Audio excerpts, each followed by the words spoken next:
Thank you so much sir. और मैं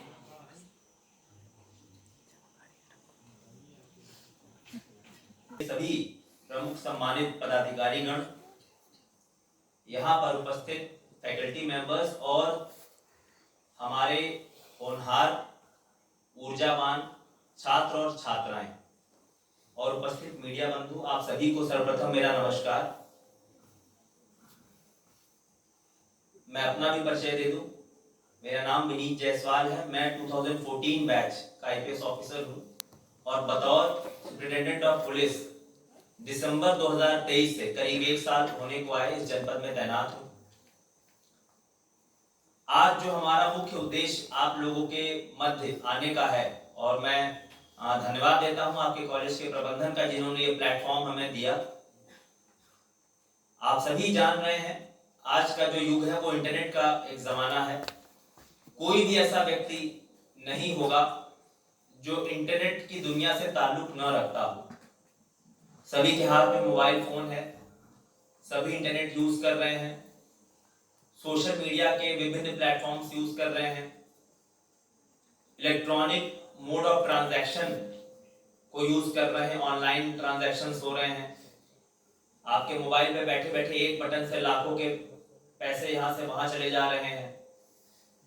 जैसे जैसे हम साइबर स्पेस में अपनी मौजूदगी बढ़ा रहे हैं, वैसे ही वैसे साइबर क्रिमिनल्स द्वारा हमें लगातार चुनौती दी जा रही है। और ये आज के जमाने की सबसे बड़ी चुनौती यदि आप हमें कहें क्राइम के जगत में, तो जैसे जैसे टेक्नोलॉजी आगे बढ़ रही है वैसे वैसे अपराध करने के तरीकों में भी तेजी से बदलाव आया है। अब इसका उपाय क्या है? क्योंकि इंटरनेट स्पेस में इतने वाइडली लोग उसके यूजर्स हैं, तो सभी के पास एक सेंस ऑफ सिक्योरिटी होनी चाहिए। उसके लिए जरूरी है कि हमें पहले तो अवेयरनेस हो कि रिस्पॉन्सिबली हम इस इंटरनेट को यूज कैसे करें। इसी उद्देश्य से हमने एक अभियान चलाया है, व्यापक जन जागरूकता अभियान। एक मास लेवल पे एक अवेयरनेस लाई जाए, क्योंकि इसमें सावधानी ही सबसे सर्वोत्तम उपाय है। इस अभियान का नाम रखा गया है साइबर कवच। कवच का मतलब आप सभी समझ रहे हैं, इसका मतलब है शील्ड। बेसिकली अपने माइंड को एक शील्ड की तरह इस्तेमाल करना है ताकि कोई भी साइबर क्रिमिनल उसमें इन्फ्रिंज ना कर पाए। अल्टीमेटली ये एक माइंड गेम है। कभी भी कोई साइबर क्रिमिनल आपको अप्रोच करेगा, चाहे वो कॉल के माध्यम से करे, कोई लिंक भेज के करे, वो बेसिकली आपके दिमाग से खेल रहा होता है। आपको अपनी बातों में फंसाएगा, आपको विश्वास मिलेगा। अल्टीमेटली आपको अपने माइंड को इस तरह से सेंसिटाइज करना है, अलर्ट रखना है कि कभी भी कोई खटखटाए तो आप सतर्क हो जाएं कि ये कोई फ्रॉड हो सकता है। समस्या ये है कि जब हम लोग न्यूज़पेपर में इस तरह की चीजों को देखते हैं, आमतौर पे सुनते हैं कि किसी के साथ साइबर फ्रॉड हो गया, तो हमें उसकी गंभीरता का बहुत एहसास नहीं होता। हमें लगता है कि ये जो इसके साथ हुआ वो हमारे साथ नहीं हो सकता। हम तो भाई पढ़े लिखे हैं, अच्छे कॉलेज में पढ़ रहे हैं, थ्रू आउट स्कूलिंग हुई है हमारी अच्छी, हमें तो बहुत नॉलेज है, सोशल मीडिया हम खट खट यूज कर लेते हैं, प्रोफाइल बना लेते हैं। लेकिन इस चीज को दिमाग से निकाल दीजिए। जैसे जैसे हम स्मार्ट हो रहे हैं, इंटरनेट स्मार्ट हो रहा है, टेक्नोलॉजी स्मार्ट हो रही है, वैसे वैसे साइबर क्रिमिनल्स नए नए तरीके इजाद कर रहे हैं। क्योंकि हम लोग इसी चीज से 24 घंटे डील करते हैं।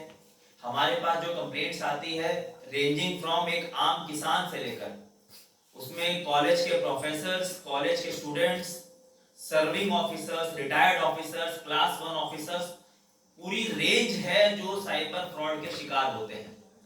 तो इस चीज को तो बिल्कुल दिमाग से निकाल दीजिएगा कि आपकी इस चीज की ओवर कॉन्फिडेंस कि हम बहुत पढ़े लिखे हैं इसका शिकार नहीं हो सकते, तो आप सेफ हैं। बहुत ही हार्ड अर्न्ड मनी है, चाहे वो हमारा हो चाहे हमारे पेरेंट्स का हो। यदि आजकल फिजिकल वर्ल्ड में कोई आपके 20,000 रुपए आपके हाथ से छीन ले और यहां से भाग जाए, उसे आप इजीली रिपोर्ट कर लोगे। हम जब आएंगे तो आप हमें बता भी दोगे, कि देखो साहब वो ऐसे ऐसे दिखने में था और फिजिकली ऐसे भाग कर गया है, आप सीसीटीवी में देख सकते हैं। तो हमें एक फिजिकल एंटिटी है जिसको पकड़ना है, हम उसे ट्रेस करेंगे सीसीटीवी और जितने भी मैनुअल और टेक्निकल माध्यम है उसे पकड़ लेंगे। यही काम जब साइबर स्पेस में होता है तो एक एनोनिमिटी है, हमें पता नहीं, उसका कोई एग्जिस्टेंस ही नहीं है, वो दिखने में कैसा है, वो रहता कहां है। ज्यादातर साइबर फ्रॉड को जब हम वर्कआउट करते हैं, उसको ट्रेस करते हैं, तो जो चैलेंजेस आते हैं वो मैं आपको बताता हूं। लोगों के पास एक नंबर से कॉल आई, फ्रॉड हो गया, जब वो नंबर हम ट्रेस करेंगे तो जानकारी होगी कि वो राजस्थान का नंबर है, उसके आईडी पे वो नंबर है, कोई यूजर है वहां। जब उस यूजर तक पहुंचेंगे तो जानकारी होगी कि वो तो एक रिक्शा चालक है, उसको पता भी नहीं कि उसके नाम पे एक सिम इशू किया गया है, उसे तो 200 रुपए देके एक अंगूठा लगवा लिया गया था। वो लिंक फेल हुआ। फिर हम अकाउंट को जब ट्रेस करते हैं तो अकाउंट मिलता है बिहार में संचालित हो रहा है, जिसमें पैसा गया है। उस अकाउंट का यूजर पता चला ठेला लगाता है, उसे भी नहीं पता कि मेरे नाम पे अकाउंट चल रहा है, 200 रुपए देकर उसको भी अंगूठा लगाकर एक अकाउंट खुलवा लिया गया। पैसा विड्रॉ कहां हो रहा है? केरला में विड्रॉ हो रहा है, या वहां शॉपिंग हो जा रही है, तुरंत उस पैसे को तुरंत खर्च कर दिया जा रहा है ताकि उसको हम फ्रीज ना करा। इस तरह से ये साइबर स्पेस की दुनिया में ये पूरा पैसा आपका ट्रेवल कर रहा होता है। तो आप खुद समझ सकते हैं कि इसको ट्रेस करना, अल्टीमेट जो कल्प्रिट है उस तक पहुंचना कितनी टेढ़ी खीर है और कितने ज्यादा रिसोर्सेज इस चीज पे खर्च होते हैं। बेहतर ये होगा कि हम सावधान रहें, हम साइबर फ्रॉड के शिकार ही ना हो। और बहुत सारे लोग हैं आज के डेट में स्मार्ट, आपने तमाम यूट्यूब पे और अन्य प्लेटफॉर्म से वीडियोस भी देखे होंगे, लोग उल्टा उनके साथ प्रैंक कर देते हैं। उन्हें किसी ने कॉल किया, अगर हम समझदार हैं, हमारा दिमाग तैयार है कि ये फ्रॉड हो सकता है, तो उल्टा लोग उन्हीं के साथ बात करके या वहां की रिकॉर्ड करके अल्टीमेटली उन्हें नाम शनाम सुना के फोन काट देते हैं। और जैसे जैसे इस तरह के लोगों की संख्या बढ़ेगी वैसे वैसे साइबर क्राइम या इससे करने वालों के हौसले डाउन होंगे। टेक्निकल कई इसमें बातें हैं, आपके लिए पावर पॉइंट प्रेजेंटेशन बनाया गया है। हरिओम टंडन है हमारे साइबर सेल के गोंडा के मेन एक्सपर्ट, यही है, तो डिटेल में तो ये आपको सारे बिंदु बताएंगे। और मैं प्रबंधन से अनुरोध करूंगा ये पावर पॉइंट प्रेजेंटेशन आपके पास ही रहेगा।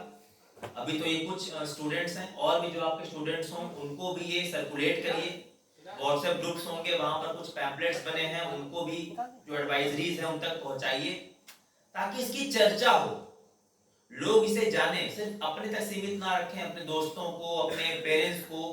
कई लोग ऐसे हैं जो एटीएम कार्ड तो ले लिया बैंक से, लेकिन बहुत यूजर फ्रेंडली नहीं है उसके साथ कि उसको आराम से यूज कर सकें। वो जाते हैं एटीएम की लाइन पे लगते हैं, कोई देखता है और उनको फ्रॉड करता है कि साहब देखिए मैं आपका एटीएम यूज करने में मदद कर दे रहा हूं, और एटीएम बदल देता है और फ्रॉड हो जाता है। तरीके साइबर फ्रॉड के सैकड़ों हैं, तो ये बिल्कुल एग्जॉस्टिव लिस्ट है। और अभी जब हम इतने देर में डिस्कस कर रहे हैं 10 और नए तरीके इजाद हो जाएंगे, लेकिन बेसिक लबोलबाब यही है। फोन पे कोई भी बैंक या कोई भी फाइनेंशियल इंस्टीट्यूशन आपसे आपके खाते की निजी जानकारी नहीं मांगता है। यदि वो मांग रहा है तो वो फ्रॉड है। फॉर एग्जाम्पल, आपको कॉल आया, आजकल लोग बहुत बिजी हैं कि साहब आपका केवाईसी नाउ अपडेट करना है, जो केवाईसी डिटेल्स हैं, और वो अगर समय रहते आज ही डिटेल नहीं हुआ, अपडेट नहीं हुआ, तो आपका ये खाता ब्लॉक कर दिया जाएगा। अब इंसान सोचता है कि इतनी मेहनत से तो हमने अकाउंट खुलवाया है और चल रहा है, ये ब्लॉक हो जाएगा तो उसको खुलवाने में कितनी समस्या आएगी। अच्छा बताइए क्या करना था? ठीक है, आप हमको ये डिटेल दे दीजिए, हमने एक आपको कोड भेजा है, वो कोड आप हमें बता दीजिए। तो वो कोड उन्होंने नहीं भेजा होता है, वो जब आपके अकाउंट की डिटेल से ट्रांजैक्शन ट्राई करेगा तो बैंक आपको ओटीपी भेजेगा, और वो ओटीपी को ये कहेंगे साहब हमने आपको एक कोड भेजा, वो कोड बता दीजिए। आप उसको कोड जहां आपने बताया वो एक तरह से ओटीपी था, और पूरा ट्रांजैक्शन पूरा, आपका खाता साफ। ये ऐसे सैकड़ों तरीके हैं। कभी एटीएम कार्ड ब्लॉक करने के नाम पे, कभी ओएलएक्स पे कोई डील हो रही है, ओएलएक्स पे अपने आप को प्रिटेंड करेंगे कि मैं आर्मी का हूं, आर्मी से, और हमारी ट्रांसफरेबल जॉब है तो हम सामान बेचना चाहते हैं अपना। ये बहुत कॉमन फ्रॉड है। और लोग जब हमारे पास शिकायत लेकर आएंगे तो कहेंगे देखिए साहब एक आर्मी का जवान इसने हमारे साथ फ्रॉड कर दिया।